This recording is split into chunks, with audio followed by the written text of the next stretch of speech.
말씀 사사기 20장 8절부터 보시겠습니다. 사사기 20장 8절입니다.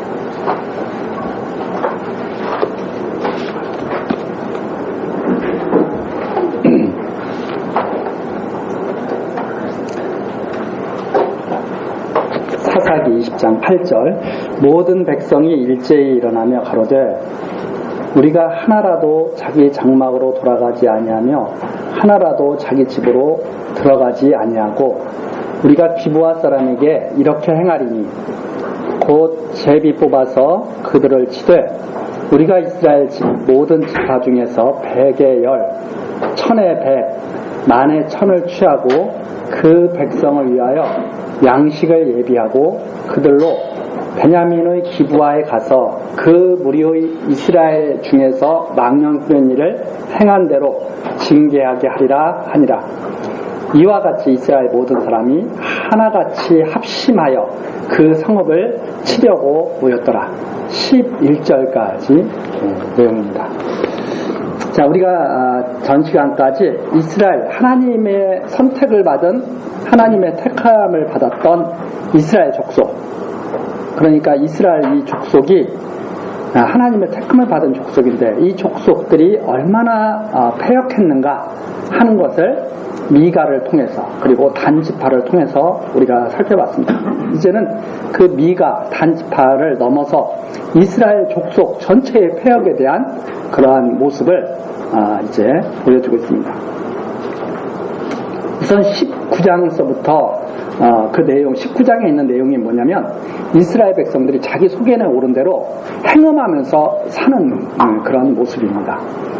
어떤 레위 사람이 있었는데 첩을 데리고 있었어요. 어떤 레위 사람이 19장 내용 그 내용이죠. 어떤 레위 사람이 첩을 데리고 있었는데 이 첩이 행음을 하고 친정으로 돌아가 버립니다. 친정으로 돌아가 버리니까 이 레위 사람이 답답해서 자기 그 행음한 첩을 다시 데려오려고 처가로 가죠. 처가로 가서 그 행음한 첩을 데리고 오다가 기브아에 이르렀는데 그 기브아는 베냐민 땅입니다. 기브아가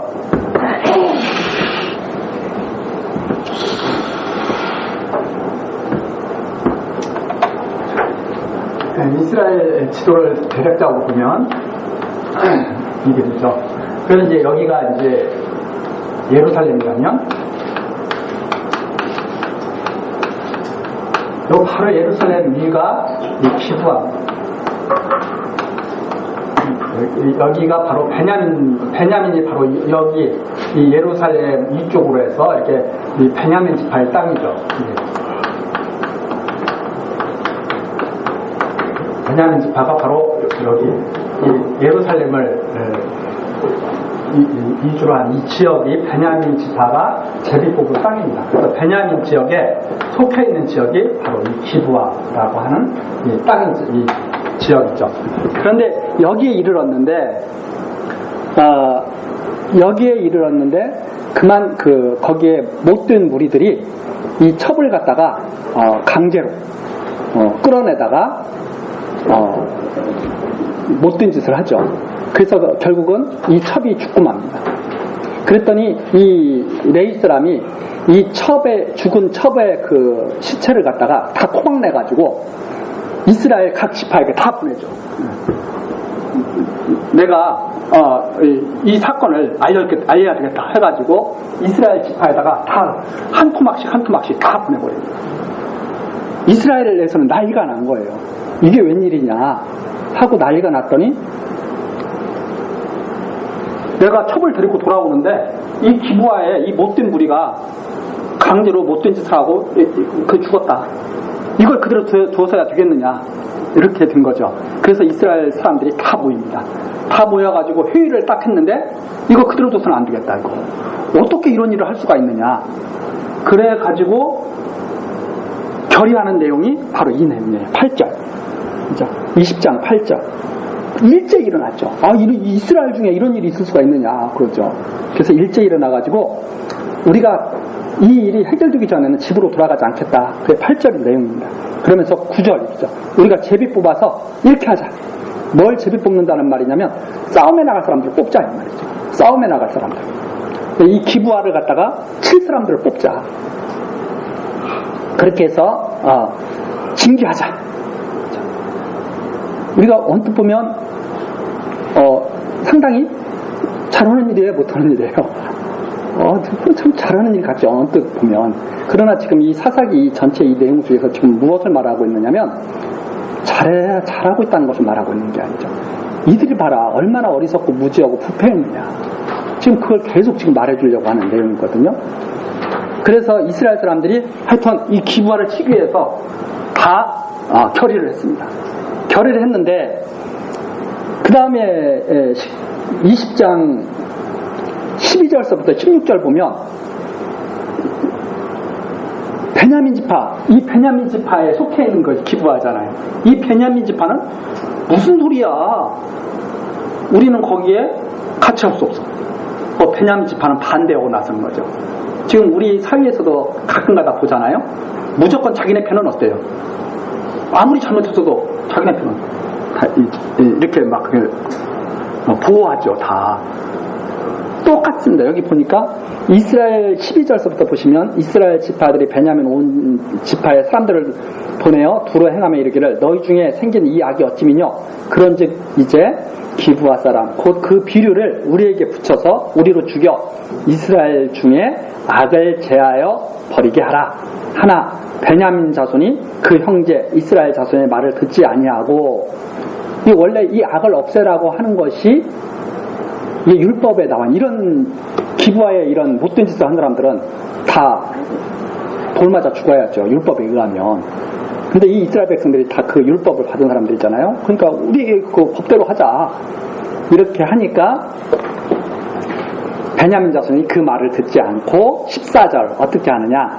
도리어 각 성읍에서 기브아에 모으고 나가서 이스라엘 자손과 싸우고자 하니, 오히려 베냐민이 한판 해보자. 그렇죠. 누가 이기나. 그러니까 베냐민이 이기냐 나머지 이스라엘 지파가 이기느냐 한판 해보자 하고 싸우려고 하는 내용이 여기 나오죠. 그때 성읍에서 나온 베냐민 자손의 수는 칼을 빼는 자가 모두 26,000여.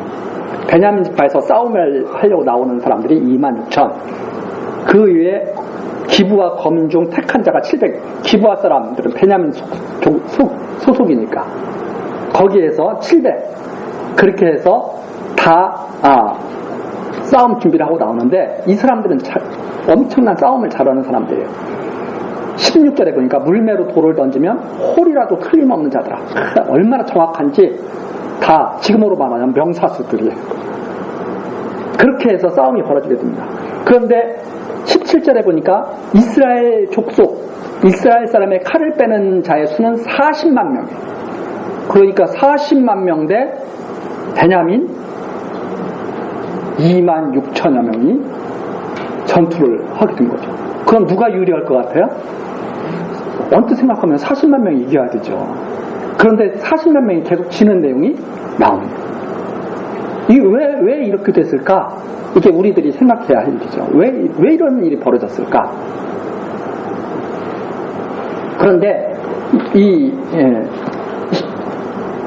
7절서부터 보시면 베냐민 자손의 이스라엘 사람의 칼을 빼는 자의 수는 40만 명이 다 전사라. 이스라엘 자손이 일어나 베델로 올라가서 하나님께 묻자와 가로되 우리 중에 누가 먼저 올라가서 베냐민 자손과 싸우리이까? 여호와께서 가라사대 유다가 먼저일지니라.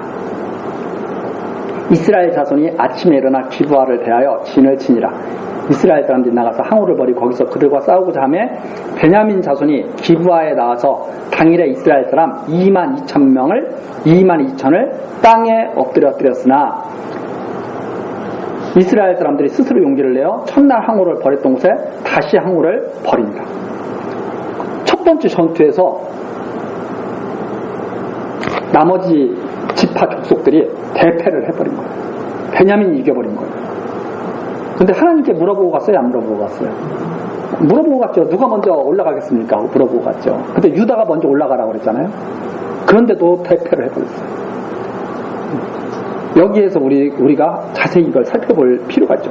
왜 하나님께 물어보고 갔는데 패했을까? 그 이유는 하나님을 이들이 지금 무엇을 말하고 있느냐면 이들은 하나님을 의지하는 것 같지만 의지하지 않는다 이 말입니다. 하나님을 의지하는 것 같지만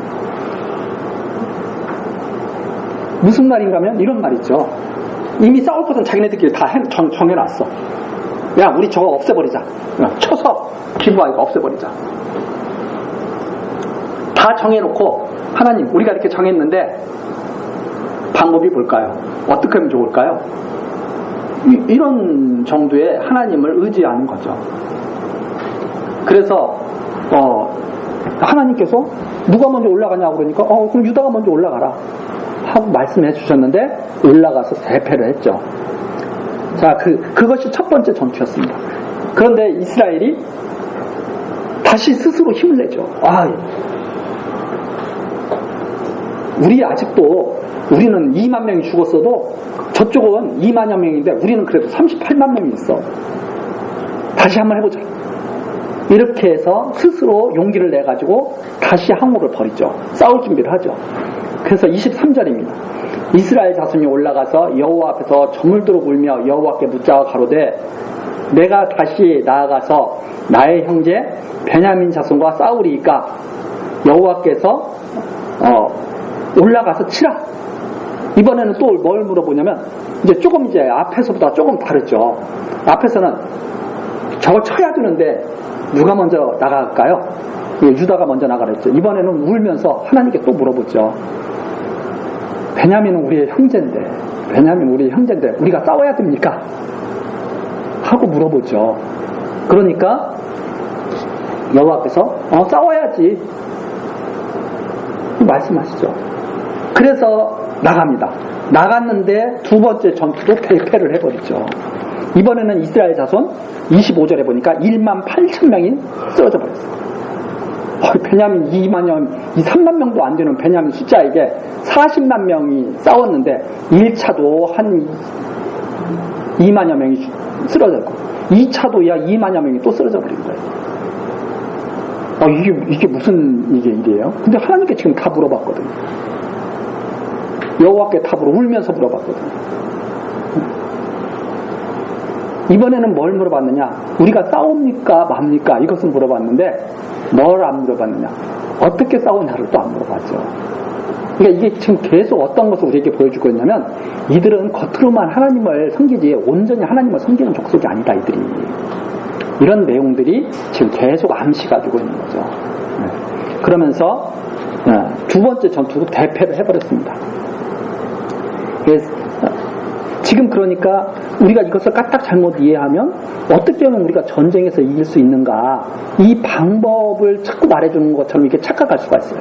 근데 그게 아니라 지금 여기서 지금 계속 말씀하시고자 하는 것은 이스라엘 자손이 얼마나 패역했는가를 그들이 하나님을 신앙한다고 그러지만 하나님을 믿지 않고 있음을 제대로 경유하지 않고 있음을 계속 지금 밝혀주려는 거죠.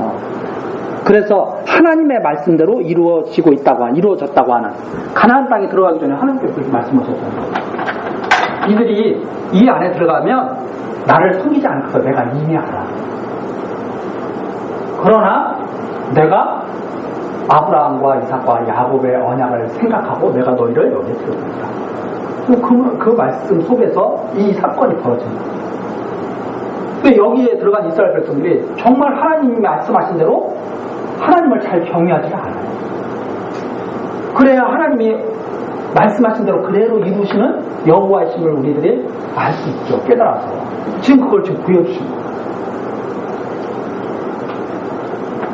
두 번째 전투까지 패하죠.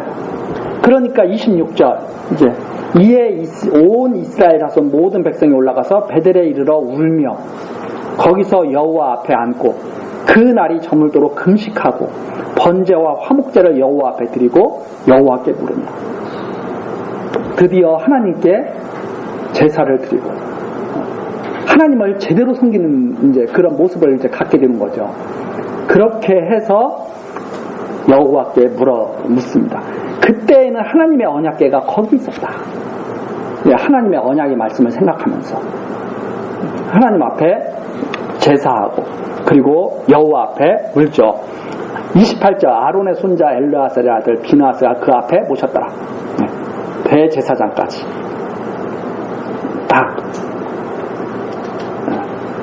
하나님이 정말 명하신 대로 제사 드리고 하나님께 의뢰하는 그런 모습을 지금 여기에서 이제 갖게 되는 거죠. 이스라엘 자손이 묻자오되 내가 다시 나가 나의 형제 베냐민 자손과 싸우리이까 말리이까. 이제는 이 싸우리이까 말리이까는 하나님 지금까지는 어떻게 생각했어요? 이거 박살내야 돼. 기부와 저거 살려두면 안 돼. 싸워야 되지 않겠습니까? 그런 심정이었죠. 이거 없애버려야 되지 않겠습니까? 그런데 이제는 어떻게 마음이 변화된 것을 여기에 지금 보이게 되냐면 하나님 뜻이 무엇입니까? 이걸 싸워야 됩니까? 말아야 됩니까? 그러니까 이 하나님께 물어보는 이 내용이 점점 하나님이 어떤 신앙이 하나님께 가까이 가는 신앙인가를 보여주고 있죠. 사실 이렇게 하지 못한다는 말입니다. 이스라엘 백성들이 계속 해야 하는 거죠. 그래서 싸우리까 말리까. 여호와께서 가라사대 올라가라. 내일은 내가 그를 내 손에 붙이리라. 싸워야지. 내가 승리하게 할게요. 이렇게 하나님께서 드디어 온전한 답변을 하나님께서 해주시죠. 그래서 이스라엘 자손이 기브와 사면에 군사를 매복하니라. 그 전에는 어떻게 했다는 거예요? 숫자를 믿고 정면 대결을 했던 거죠. 그런데 이제는 낮아져서 숫자를 의지하지 않고 하나님을 의지해서 싸우죠. 그래서 어떻게 싸우느냐? 아직은 36만 명이 2만 명, 2만 명씩이 죽었으니까 약 36만 명이 남아있는데도 저쪽은 2만 밖에 2, 3만 밖에 안 되는데도 어떻게 합니까? 매복하고 싸움을 인간의 그런 힘을 믿는 싸움이 아니라 하나님을 의뢰하는 그 싸움을 하는 모습을 여기에 보죠. 그래서 숫자를 의지하지 않고 베냐민 지파를 얕보지 않고 하나님 능력으로 승리할 수 있다는 것을 믿으면서 그래서 전투를 준비하는 모습이 바로 29절입니다. 우리 인간이 교만하면 항상 그러잖아요. 자기를 갖다 항상 높이잖아요. 상대편은 어떻게 하고 낮추고. 그러나 하나님을 진짜 경외하는 자들은 숫자에 승패가 달리지 않았다는 걸 알기 때문에 항상 하나님 앞에 겸손한 마음을 갖고 있죠. 왜? 하나님이 손들어 주시는 쪽에 이깁니다. 그런 마음이 있어야 그게 하나님을 진짜 의뢰하는 사람이죠. 그런데 나에게는 큰 힘이 있으니까 내가 이길 수 있어. 그거 참 교만한 생각이죠. 그래서 여기에 이제 29절서부터 이스라엘이 드디어 베냐민과 싸워서 승리하는 내용이 나왔습니다. 베냐민은 기고만장했죠. 왜? 40만 명을 상대로 해가지고 2번이나 대승 거뒀잖아요. 세 번째 싸우러 나오니까 베냐민은 어떻게 됐겠어요 이제?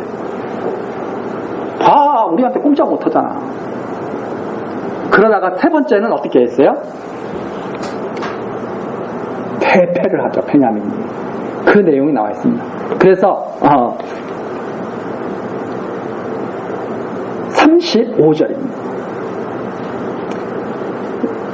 여호와께서 이스라엘 앞에서 베냐민을 쳐서 파하게 하심에 누가 파하게 하셨어요? 여호와께서 파하게 하셨다. 당일에 이스라엘 자손이 베냐민 사람 25,100을 죽였더니 다 칼을 빼는 자였다. 베냐민 용사의 대부분이 다 어떻게 돼버렸어요? 완전히 멸절돼버렸어요. 베냐민이 전멸해보다시피 해버렸어요. 완전히. 그래서 베냐민 지파가 완전히 끝장나버릴 정도로 그렇게 돼버렸다 하는 내용이 여기 내용이죠. 그래서 36절 이에 베냐민 자손이 자기가 패한 것을 깨달았으니 이는 이스라엘 사람이 기브아에 매복한 군사를 믿고 잠깐 베냐민 사람 앞을 피함에 복병이 급히 나와 기브아에 돌입하고 나아가며 칼날로 온 성읍을 쳤습니다. 한쪽에서는 막 지습이 벌어지고 한쪽에서는 복병이 나와서 완전히 베냐민을 쑥대밭 만들어버리는 거죠. 기브아를 쑥대밭 만들어버리는 거죠. 그래서 결국은 이 베냐민 지파가 거의 멸절하다시피 해버린 사건이 바로 이 사건입니다. 자, 그래서 이게 이제 48절까지 그 내용이 나오는데 46절서부터 한번 보시겠습니다. 사사기 20장 46절. 이날에 베냐민의 칼을 빼는 자에 엎드러진 것이 모두 2만 5천이니 다 용사더라. 베냐민 600명이 돌이켜 광야로 도망하여 림몬 바위에 이르러 거기서 넉 달을 지내었더라. 나머지 겨우 패잔병 600여 명이 도망가가지고 숨어서 지내게 된 거예요. 그런데 48절 보십시오. 이스라엘 사람이 베냐민 자손에게로 돌아와서 온 성읍과 가축과 만나는 자를 다 칼날로 치고 닥치는 성읍마다 다 불살랐다. 자, 군인들끼리 전투했습니다. 승리했습니다. 이스라엘 지파가. 베냐민 군인들은 다 전멸하다시피 했어요. 그런데 이제 이스라엘 그 용사들이 한 일이 뭐예요? 베냐민 살도 하고 다 쑥대밭 만들어버려요. 닥치는 대로. 지금으로 말하자면 전쟁에서 딱 한 다음에 민간인들 다 학살해버려요. 이것이 이 모습이죠. 하나님을 잘 섬기는 것 같아요. 뭔가 좀 이상해요. 완전히 하나님을 빙자해서 자기들의 그 분노를 다 나타내고, 그리고 정의를 빙자해서 온 성읍들을 다 짓밟아버리는 그런 일들을 하는 거죠. 이것이 이때뿐만이 아니라 인간 역사 속에 허다하게 나타납니다. 하나님을 경외한다고 하는 자들 사이에서도. 그리고 21장으로 나오죠. 자, 싸움도 하나님이 원하시는 싸움을 해요? 자기들이 원하는 싸움을 해요? 자기들이 원하는 싸움을 해요. 싸움도. 자, 그렇게 해서 다 싸움이 끝났습니다. 나머지 정리도 하나님 원하시는 대로 정리를 할까요? 자기들 원하는 대로 정리를 할까요? 이런 사람들은 자기들 원하는 대로 다 정리하죠. 그것이 하나님이 택한 이스라엘의 모습이었다. 그 이스라엘의 모습은 바로 모든 인류를 대표하는 모습입니다. 모든 사람들이 다 그렇게 살아요. 하나님을 경외하지 않는 삶이죠. 하나님 여호와를 모르기 때문에. 그래서 21장 내용은 자기 소견대로 정리하는 내용입니다. 자기 소견대로 일을 갖다가 정리하고 다스리는 이제 그런 내용이 바로 21장 내용입니다. 자, 첫 번째 내용이 뭐냐면 이스라엘 사람들이 미스바에서 맹세하여 이르기를 누구 앞에서 맹세하겠어요? 이들은 여호와 앞에서 맹세하죠. 뭐라고 맹세합니까? 우리 중에 누구든지 딸을 베냐민 사람에게 아내로 주지 아니하리라 하였더라. 베냐민 사람하고는 앞으로 결혼하지 마. 근데 지금 심각한 거죠. 남자들이 지금 다 어떻게 돼버렸어요? 다 멸절돼 버렸죠. 베냐민 지파가 하나가 없어지고. 근데 하나님은 이스라엘을 만드실 때 12아들을 주셨잖아요. 그 12아들 중에서 자손들이 번창해서 각 지파로 이뤘는데 12지파 중에서 한 지파가 완전히 없어져 버렸대요. 생기는 거죠. 그게 21장이에요. 그래서 백성이 베델에 이르러 거기서 저녁까지 하나님 앞에 대성통곡하며 가로되 이스라엘의 하나님 여호와여, 오늘날 이스라엘 중에 어찌하여 한 지파가 이지러졌나이까 하더니 이튿날에 백성이 일찍 일어나서 거기서 한 단을 쌓고 번제와 화목제를 드렸더라. 이스라엘 자손이 가로되 이스라엘 온 지파 중에 총의와 함께하여 여호와 앞에 올라오지 아니한 자가 누구냐 하니 이는 그들이 크게 맹세하기를 미스바에 와서 여호와 앞에 이르지 아니하는 자는 반드시 죽일 것이니라 하였습니다. 이 기브와 베냐민과 싸울 때 여기에 동참하지 않으면 그거 다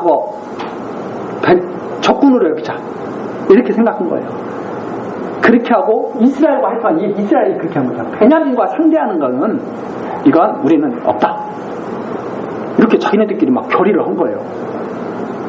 하나님 앞에 묻지도 않고. 그러니까 자기들 멋대로 다 결정하고 이제 그 결정한 것을 하나님은 알아서 뒤치다거리 해주시겠지. 이런 식으로 생각하는 거죠. 모든 그 사람들이. 그런데 여호와 앞에 또 뭐라고 이들이 또 맹세한 게 있냐면 미스바에 와서 5절 후반부에 미스바에 와서 여호와 앞에 이르지 아니하는 자는 반드시 죽일 것이라. 베냐민 지파를 옹호했다는 거죠. 베냐민 지파를 옹호하니까 우리와 함께하지 않지. 뭐 이런 식이죠. 그러니까 지금도 뭐 그런 거 많이 있지 않습니까? 우리와 함께하지 않으면 적군으로 알겠다. 이런 사람들 많이 있잖아요. 아니면 자기와 함께하지 않는다 그래서 적군인 줄 어떻게 알아요? 싸움이 싫어서 안 나오는 수도 있지. 그래서 싸울 것은 정해놓고 나와 함께 안 싸우면 너는 적군이야. 이런 신보. 이게 참 자기들 멋대로 생각하는 그런 신보죠. 그래서 똑같은 겁니다. 반드시 죽일 것이다. 그런데 6절. 자, 일이 막 그렇게 해가지고 일이 잘 될 것 같냐? 나중에 보니까 엉망이 돼버리는 거죠, 일이. 그래서 6절 이스라엘 자손이 그 형제 베냐민을 위하여 뉘우쳐 가로되 오늘날 이스라엘 중에 한 지파가 끊쳤도다. 그 남은 자들에게 우리가 어떻게 하면 아내를 얻게 하여 이 베냐민 지파를 다시 살려내려면 자손들이 번창해가도록 생육 번성해가도록 해야 될 텐데 이미 여호와 앞에 자기네들은 다 맹세해버렸어요. 우리는 절대 혼인하지 않겠다. 우리 딸들을 주거나 그러지 않겠다. 뭐 이렇게 다 해버린 거죠. 여호와의 이름으로. 그러면 이스라엘 사람들은 여호와 앞에 맹세한 것은 꼭 지켜야 돼요. 자기네들이 이렇게 맹세했으니까 이제 어길 수도 없어 이제. 그렇게 돼버린 거죠. 그렇게 됐는데 그러면 어떻게 하냐? 그게 고민이 7절서부터 나오죠. 그 남은 자에게 우리가 어떻게 하면 아내를 얻게 하리요. 우리가 전에 여호와로 맹세하여 우리 딸을 그들의 아내로 주지 아니하리라 하였도다. 큰일 났다. 여호와 앞에 우리 맹세했는데 이제 우리 딸들을 줄 수도 없고 베냐민 지파를 어떻게 하면 이혼하게 할 수 있느냐 고민에 빠졌는데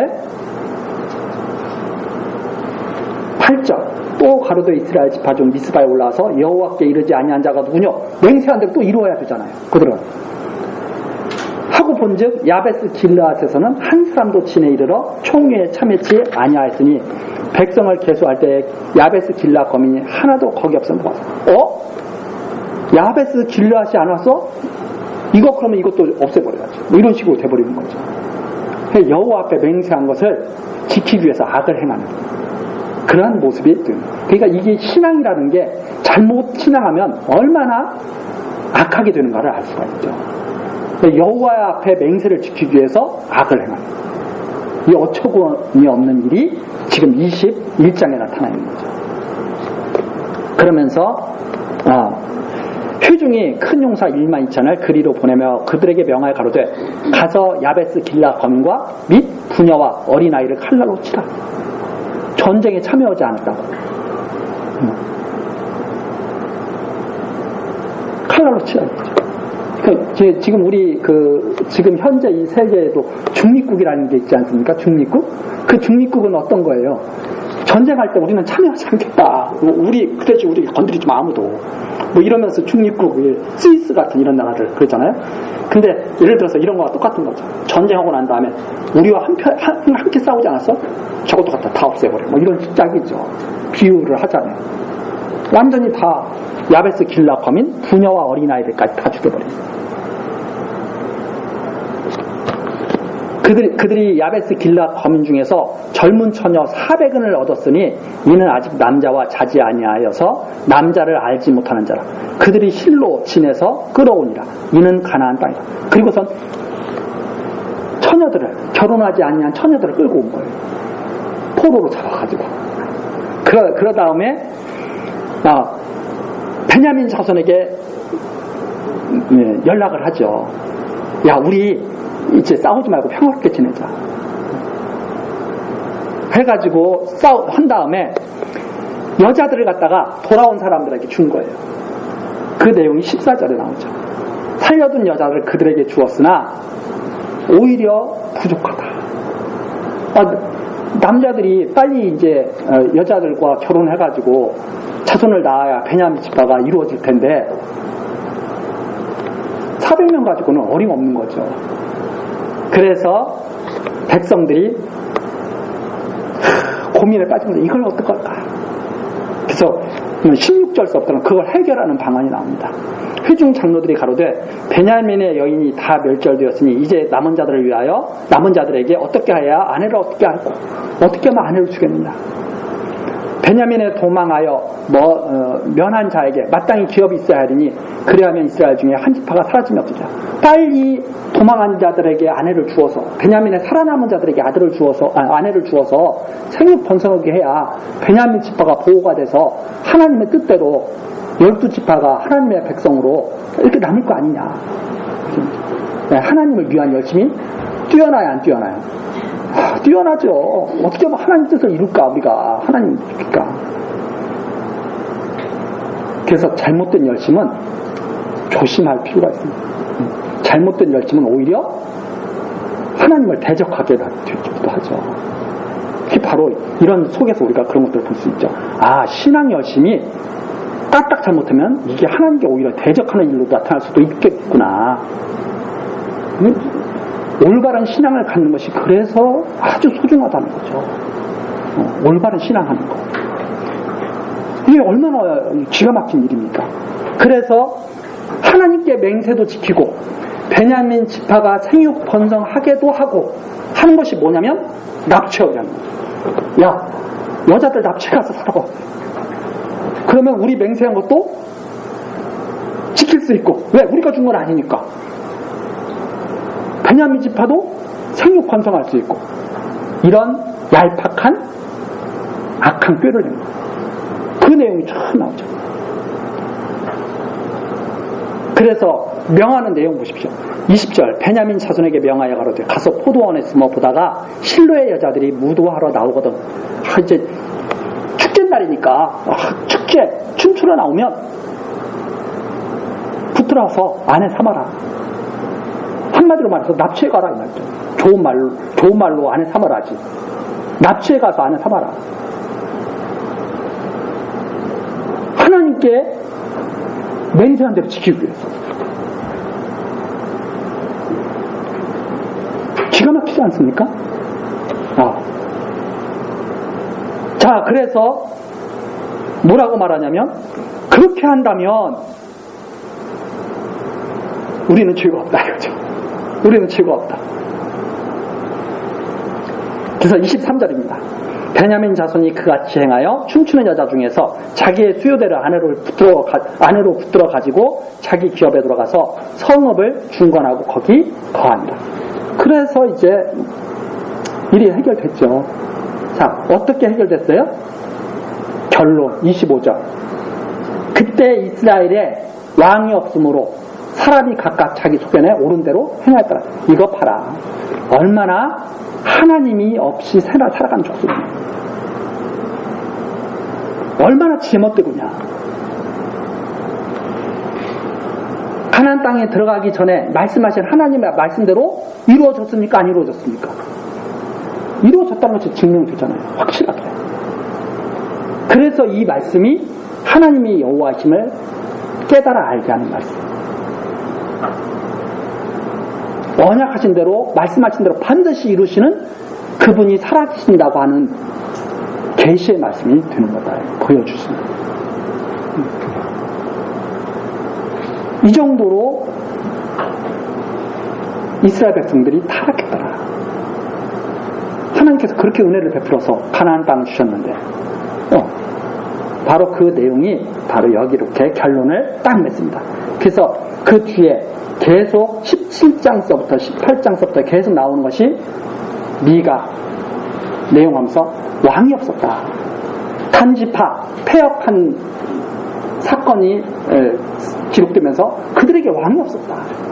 이스라엘의 이 모습을 보여주면서 그들에게 왕이 없었다. 그래가지고 자기 멋대로 방자히 행하더라. 이렇게 결론을 맺고 있는 것이 이 사사기 내용입니다. 자, 우리가 이 사사기 내용을 보면서 그러면 이들이 바르게 하나님 백성이 되기 위해서는 무엇이 필요하겠어요? 그들을 다스릴 왕이 필요하다는 것을 우리는 직감적으로 알 수 있죠. 이들에게는 정말 왕이 필요해. 하나님께서 이들에게는 왕을 세워주셔야 돼. 하는 그 마음을 우리가 갖게 되잖아요. 그럼 나 왕을 소원하게 되겠죠. 이걸 제대로 보고 이렇게 살아서는 안 되는데, 이렇게 사는 것은 참 어리석은 것인데, 이런 생각을 하는 사람들은 왕이 오기를 기다릴 거 아닙니까? 왕이 나타나기를. 근데 그 왕이 또 어떤 왕이냐 하는 내용이 뒤에 계속 나오는 거죠. 우리 다음 시간 또 룻기 한번 계속해서 또 계략적으로 살펴보면서 하나님 말씀의 흐름을 우리들이 알아보도록 그렇게 하겠습니다. 기도하시겠습니다. 언약하신 말씀대로 주시는 여호와 하나님, 오늘도 하나님의 말씀을 통하여서 하나님께서 살아계시고 지금도 언약하신 말씀 따라 모든 세상을 주관하시고 통치하신다고 하는 것을 우리들 다시 한번 생각하고 깨닫게 하시니 감사드립니다. 하나님, 여러 가지로 우리들을 돌아볼 때 우리들 또한 하나님이 계시지 아니하시면 자기 멋대로 행할 수밖에 없는 그런 패역한 그런 족속임을 고백합니다. 하나님, 긍휼히 여겨주시고 하나님을 바르게 깨달아 경외하는 삶을 살 수 있도록 인도하여 주옵소서. 특별히 우리 교회 학교에서 자라나는 학생들, 그리고 함께하는 우리 학부모님들, 이 하나님의 말씀을 항상 간직하며 하나님만 바라고 은혜 가운데서 평안을 누리며 살아가기를 소원하오니 주께서 인도하여 주옵소서. 예수 그리스도의 이름으로 기도드리옵나이다. 아멘.